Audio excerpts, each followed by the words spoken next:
Guys, I'm about to crash out. Like, I am just so angry, frustrated, sad, depressed, happy. Yeah, just all sorts of emotions because I sat down, I started reading this series to catch up with it because I saw it trending and as the #1 popular series. I was like, okay, I remember reading this. I did a video on this about 3 or 4 months ago. I read up to like chapter 7. It was like the only chapter that was out at the time, only amount of chapters out at the time. And then I sat down and started reading after that. And as I started reading, just things kept getting worse and worse, and then eventually better, but also worse again. And I'm like, dude, this series, man, like, this series is getting me upset, bro. Oh my goodness gracious.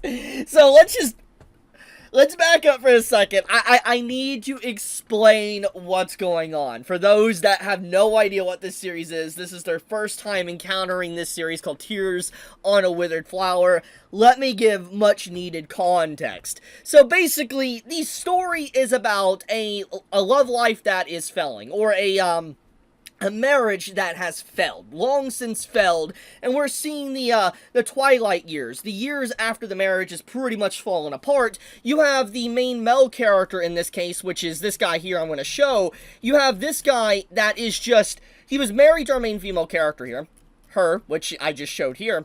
He was married to her. And the thing is that he goes out of his way and he starts cheating on his wife. Well, there's a lot more complications to that. I'll get into that in a second. But he goes and cheats on her. And he's been with her for 13 years. And throughout the entirety of the story, up till like chapter 14 and 15, 18, etc., you see that he's just completely mistreating her. He takes advantage of her. He's not treating her with proper respect. She makes him food every morning. She works multiple jobs to be able to pay his way, even though he's basically lazy. He is obviously a playboy because, you know, he cheated on her, and he's just someone that is just aggressive and mean. He just doesn't really show any love whatsoever towards his wife, or technically ex, and I'm just like, dude, how can you be such a scumbag? Because here's the thing, this type of stuff legitimately does happen, and it makes me so upset that there is actually people out there that would do this to someone that loves them so deeply, loves them so much with every fiber of their body, and they would still betray them and do this awful stuff to them. It makes me so infuriated, but it makes her a very good story, honestly, and Tears on a Withered Flower has just done such a good job with it. But more or less, if you're thinking that this is an NTR story, no. It's not that. Well, technically she did get cheated on, but the story isn't necessarily focused on that. It's more or less this woman that she's, like, in her 30s. She constantly, throughout the story of Tears on a Withered Flower, she states continuously she's old, she's pretty much a hag, why would anyone love her? You know, everyone below her age is pretty much a child to her, even if they're in their 20s, she views them like a child. And it's really sad just seeing her overall perspective on life and how she even views herself. She's continuously thinking that she's just ugly. She's, you know, someone that is unwanted, someone that isn't yearned for or anything. And I'm just like, dude, that is just tragic. That is just so tragic, seeing someone like her have that type of mindset. But then it's reinforced because obviously her husband has treated her like this for 13 years, that she has just built this type of, like, perspective up that nobody else would ever want her. And so she just lives in a life that's just really void of all colors. She doesn't really have anything really going for her. And the fact that in this moment here, like, to kind of explain this panel here, this is the moment where she realizes and she starts getting suspicion that her husband is cheating on her, and she's just sad. She's laying in bed, she doesn't know what to think, she's trying to push away the bad thoughts and stuff, but she just leaves it at that, because she just doesn't know what to think. And eventually it progresses to the point to where he just straight up invites the girl he's been cheating with over to their apartment on their anniversary. Yeah, bro, this man invited this girl that he was cheating with to his apartment with his wife on their anniversary day. That is insane. Like, that's insane, bro. That's insane. Oh my goodness, dude. Like, that is so insane to do.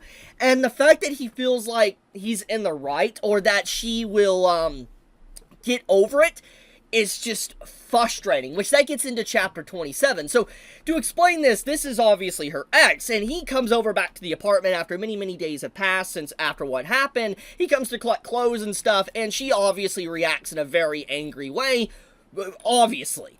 And he pretty much says, like, see ya next time, acting all smug and everything. And as he walks out the door, he literally says that he likes the way she's acting all feisty, how she's getting emotional and all that. He likes putting emotions and hurt on her face. And I'm like, you are an actual scumbag. Like, this man actually is happy to hurt this woman so badly where she's breaking down in tears, angry and frustrated because he's getting a reaction out of her. And I'm like,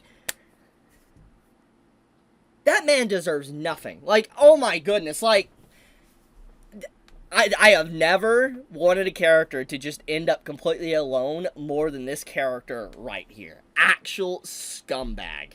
But, okay, so with all this rambling on, Tears on a Withered Flower is just, it's such a good read. Like, I legitimately cannot recommend it enough. Like, I'm not gonna lie. Like, I actually might think, I don't know if it is my favorite romance or, like, drama type slice of life romance right now, but I 100% see why it is the #1 trending most popular series right now. I 100% understand that. It's good, man. It has so much emotion, it just drags out of your very being, and as you can see how I've reacted in this video, it's doing that to me. And for a series to do that, you know it's doing a good job. You know that it's doing a proper job with its themes, its messaging, its writing, and everything with its art and all that to get a reaction out of you. And so I gotta give compliments where compliments are due. Tears on a Withered Flower is fantastic. Like, it's honestly one of the best series I think I have recently started, like, in terms of just strictly slice-of-life romance in a while. It's just fantastic. There hasn't been, honestly, any chapter that has disappointed me. Obviously, I've gotten frustrated, but that comes with the territory of these type of stories. But I 100% gotta say, if you want to read something new, you're interested in a romance story that isn't just happy-go-lucky in a high school setting, read this. It's good. It's very good. I'll leave it at that, though. I needed to rant a little bit. I had to rant because, like, seriously, what a series, man. It's so good. If you are interested in reading this series, by the way, I'll have a link in the description. It's completely free. You can read it. Don't worry about that. You won't get any trouble or anything like that. So, yeah, link is in the description. But if you enjoyed my video and all that, and you enjoy my ranting and rambling, do leave a comment, a like, and all that. Helps with the algorithm, and I would greatly appreciate it. But, Chibi out.